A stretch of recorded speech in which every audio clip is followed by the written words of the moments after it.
Make your future 미래 채널 마이앱.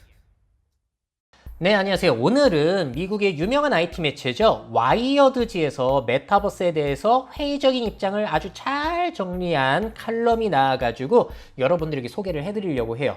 저처럼 메타버스에 대해서 좀 회의적인 생각을 가지고 계신 분들은 많이 공감을 하실 것 같고요. 반대로 이제 긍정적으로 보시는 분들은 어떻게 생각하시는지 궁금해가지고 소개해드리려고 합니다. 자, 여기서도 지적하는 게 저도 늘 이야기하는 용어의 모호함이에요. 자, 저커버그 그리고 마이크로소프트의 나델라 CEO는 메타버스가 인터넷의 미래라고 말하는데, 근데 그거는 비디오 게임 혹은 불편하고 더 나쁜 버전의 줌 아니냐는 거죠.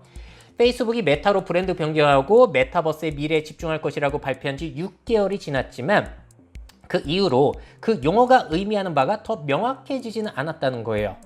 자, 거기에 대해서 반대하는 사람들은 이런 얘기를 합니다. 반대 목소리는 스타트업부터 거대 테크 기업에 이르기까지 옹호론자들은 이러한 일관성 부족이 메타버스가 아직 구축 중이고 그것이 의미하는 바를 정의하기에는 너무 새롭기 때문이라고 이야기를 해요. 저도 이런 댓글들 많이 봤거든요. 여기에 대해서 와이어드지 칼럼 기자가 재미난 얘기를 합니다. 메타버스가 얼마나 모호하고 복잡한 용어인지 이해하는 데 도움이 되는 연습 문제가 있대요. 뭐냐면 메타버스라는 문구를 사이버 스페이스라고 교체해보라. 90%의 경우 의미는 크게 바뀌지 않을 것이라는 겁니다. 자, 저도 늘 말씀드렸던 거죠. 이게 새로운 게 아닌데 너무 새로운 척하면서 이득을 취하려는 사람들, 그거를 또 받아들인 사람들이 이해가 안 되는 게 제일 큰 문제였거든요. 저 같은 경우에는 사이버 스페이스가 아니라 가상현실, 가상세계로 말 바꿔도 똑같고 가상현실에도 NFT 기술이 필요했던 거다. 근데 그거를 이해 못하시는 분들이 너무 많아서 저는 좀 답답했습니다. 자, 그러면서 또 이런 얘기를 해요. 이는 메타버스가 특정 기술을 지칭하는 것이 아니라 우리가 기술과 상호작용하는 방식의 광범위하고 추측적인 변화를 지칭하기 때문이라는 겁니다. 그러다 보니까 동상이몽이 너무 많아요.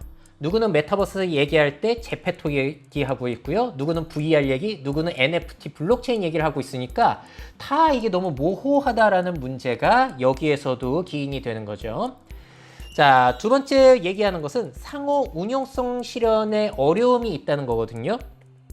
마이크로소프트, 메타, 엔비디아, 유니티, 로블록스 등 대기업들이 상호 운용성, 그러니까 이 플랫폼, 저 플랫폼, 이러한 서비스, 저러한 서비스가 잘 연동이 되는 그런 상호 운용성을 위해서 다양한 인프라를 구축하고 관련 회사를 인수하고 있지만 그럼에도 불구하고 영화 레디 플레이어 원 같은 통합된 장소로서의 메타버스는 거의 불가능하다라는 과격한 발언을 합니다. 정말요? 그 이유가 재밌어요. 이는 기업이 수익성이 없거나 바람직하지 않은 방식으로 협력해야 하기 때문이라는 거예요. 자, 예를 들어서 이런 겁니다. 포트나이트 게임이 월드 오브 워크래프트 게임으로 이동할 포털, 그 공간을 플레이어들에게 주지 않는 것과 같은 이치라는 거예요. 그래서 그게 아무리 쉬운 기술이라고 하더라도 기업이 이렇게 하지 않을 것이라는 겁니다. 이 문제 해결하는 게 거의 불가능하다라고 이 기자가 얘기하는데 그렇게 될지 한번 지켜봐야 될 것 같아요. 이러한 불편한 사실로 인해 많은 기업과 옹호론자들은 단일 게임이나 플랫폼을 그냥 메타버스로 부른다는 거예요. 또는 어떤 것이든지 메타버스라는 용어를 갖다 붙인다는 겁니다. 예를 들어서 코카콜라가 포트나이트 그 게임에 플레버 본인 메타버스라는 미니게임을 출시하고 메타버스로 홍보하는 것과 똑같다는 거예요. 그래서 로블록스, 제페토 안에 뭐 맵 만들어 놓고 게임 만들어 놓고 이게 우리 회사가 하는 메타버스다 홍보하는 게 많은데 이 칼럼을 쓸 기자 입장에서는 상호 운용성이 빠져 있는 것은 진정한 메타버스가 아니라고 얘기하는 거죠. 그냥 그 게임 안에 미니 앱일 뿐. 뭐 이런 의견입니다. 자, 그리고 이거는 제가 그리고 많은 사람들이 지적하는 거죠. VR, AR이 정말 메타버스의 인터페이스, 메타버스 성공의 핵심이 될 것이냐. 메타와 마이크로소프트와 같은 기술 회사가 미래 비전에 대한 홍보 영상을 보여줄 때 사람들이 간과하는 게 있대요. VR 헤드셋은 여전히 매우 투박하며 대부분의 사람들이 너무 오래 착용하면 멀미나 육체적 고통을 경험한다는 것이죠. 아직까지는. 자, 그리고 증강현실.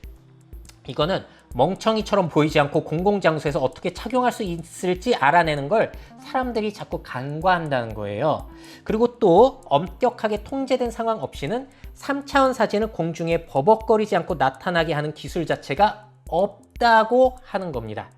자, 그러니까 저도 늘 얘기했던 게 기반 기술 발달이 뭐 획기적으로 있었어야지 메타버스를 이야기하는 게 좀 이해가 되는데 그게 없는데 너무 크게 지나치게 관심을 받는다는 거예요. 기술은 요만큼 발전했는데 투자와 그런 관심이 너무 이만큼까지 오고 있으면 이걸 뭐라고 부른다? 버블? 거품이라고 부른다는 거죠. 그러니까 사기라고 말씀드리는 게 아니에요. 저도 미래에는 이게 잘 될 것이라고 꾸준히 성장할 것이라고 보는데 관심이 너무 빠르고 생뚱맞게 너무 지나치다는 거. 이거를 이제 회의론자들이 공격하는 건데 그렇게 공격하는 사람들 당신은 과거적인 사고를 하는 거다. 이런 식으로 매도를 하니까 참 답답한 거죠. 자, 그래서 이 메타버스 옹호론자들이 이런 얘기 많이 하잖아요. 초기 인터넷처럼 앞으로 많이 발전할 거야. 옛날에도 초기 인터넷은 그게 뭐가 쓸모있냐라고 비아냥거렸어. 똑같이 될 걸 이런 얘기 하잖아요. 자, 오늘날 우리가 가지고 있는 초창기 메타버스 아이디어를 초기 인터넷과 비교하고 모든 것이 더 나아져서 선형 방식으로 발전할 것이라고 가정하고 싶은 유혹이 있기는 하지만 그것은 당연한 것이 아니라는 거예요. 사람들이 가상의 사무실에서 다리 없이 놀고 싶어 하거나 드림웍스 버전의 마크 저커버그가 포커를 치고 싶어 할 것이라는 보장이 없으며 VR과 AR 기술이 오늘날 스마트폰과 컴퓨터처럼 보편화될 정도로 매끄럽게 활용될 것이라는 보장도 없다는 겁니다. 그러니까 너무 낙관적이라는 거죠. 뭔가 기술적으로 훌쩍 발전된 게 있으면 저도 그렇게 이야기를 할 텐데 그게 아니라 저도 이해가 참 안 됐던 부분이에요. 자, 페이스북의 브랜드 변경 이후 몇 달 동안 메타버스라는 개념은 오래된 기술을 재포장하고 신기술의 이점을 과도하게 판매하고 투기적인 투자자의 상상력을 사로잡는 강력한 수단으로 사용되었대요. 자, 그러나 3D TV부터 아마존 배송 드론, 구글 글래스에 이르기까지 많은 돈이 투자된 것들이 바로 실현되지는 않는다는 겁니다. 기술의 역사라는 것은 실패한 투자의 뼈 조각들로 흩어져 있다라는 이야기를 해요.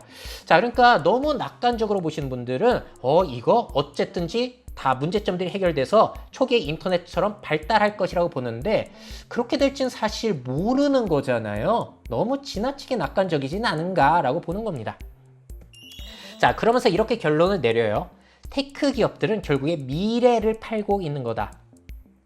자, 그렇다고 해서 이 기자가 미래에 아무것도 없다고 이야기하는 것은 아니래요. 퀘스트2와 같은 VR 헤드셋은 그 어느 때보다 저렴하며 마침내 값비싼 데스크탑 또는 콘솔 장비에서 벗어났고 비디오 게임 및 기타 가상세계를 구축하는 설계가 점점 쉬워지고 있다는 거, 뭐 유니티라든지 뭐 그런 것들. 그리고 개인적으로 이 사람이 생각하기에는 사진이나 비디오에서 디지털 3D 객체를 만드는 기술은 디지털 아티스트들에게 매우 멋진 도구라고 생각한대요. 그러니까 계속 발전은 하고 있다는 거죠. 자, 메타버스 회의적인 사람들이 이런 것까지 다 부정하는 거 아닙니다. 자, 그런데 우리가 잊어서는 안 되는 부분이 저도 공감하는 게 이거거든요.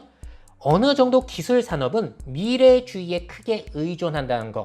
그러니까 한마디로 제품을 파는 것보다 미래를 파는 것이 더 돈이 되기 때문에 그런 홍보를 하는 건데 사람들이 너무 거기에 휩쓸리는 것은 조금 우려가 된다는 거예요. 사실은 실제 메타버스가 된다고 하더라도 중과 같은 곳에서의 멋진 VR 게임 및 디지털 아바타에 불과할 수도 있고요. 대부분은 우리가 여전히 인터넷으로 생각하는 것, 그거와 차이점이 없을 수도 있다는 겁니다. 자, 이런 식으로 칼럼이 정리가 되어 있는데 이걸 보면서 제가 흥미롭게 느낀 게 그거예요. 회의적으로 생각하는 사람들은 그 회의적으로 느끼는 포인트들이 다 공통적이라는 거. 자, 일론 머스크가 얘기했던 이야기도 마찬가지고 밸브 CEO 게이브 뉴엘이 했던 얘기, 그리고 그 GTA 만드는 회사의 CEO가 했다는 얘기, 오큘러스 퀘스트2의 전 CTO 존 카메, 현재 자문이죠. 이분이 했던 얘기, 그리고 PC 게이머가 메타버스는 불쉿, 헛소리라고 했던 얘기, 그 워싱턴 포스트지라든지 각종 매체에서 했던 얘기가 회의적인 입장들은 거의 다 대동소이하다라는 게 특징입니다. 저도 얘기했던 것들과 거의 다 똑같아요. 자, 그래서 이렇게 회의적인 입장들을 잘 정리한 칼럼이 있어서 저는 반가워서 사실 소개를 해드렸는데 여러분은 여기에 대해서 어떠한 의견이 드시는지 참 궁금합니다. 특히나 그럼에도 불구하고 긍정적으로 보시는 분들이 계시잖아요. 그분들이 맞을 수도 있는데 그럼 이런 칼럼에 대해서는 어떤 생각이 드시는지 댓글로 적어주시면은 많은 분들이 그거를 판단해가지고 또 참고할 수 있을 것 같아요. 많은 댓글 기대해 보겠습니다. 미래 사회 변화를 업데이트하고 싶으신 기업 및 기관, 그 밖에 미래 트렌드 교육이 필요하신 분들은 myf21 네이버닷컴 이메일로 연락주세요.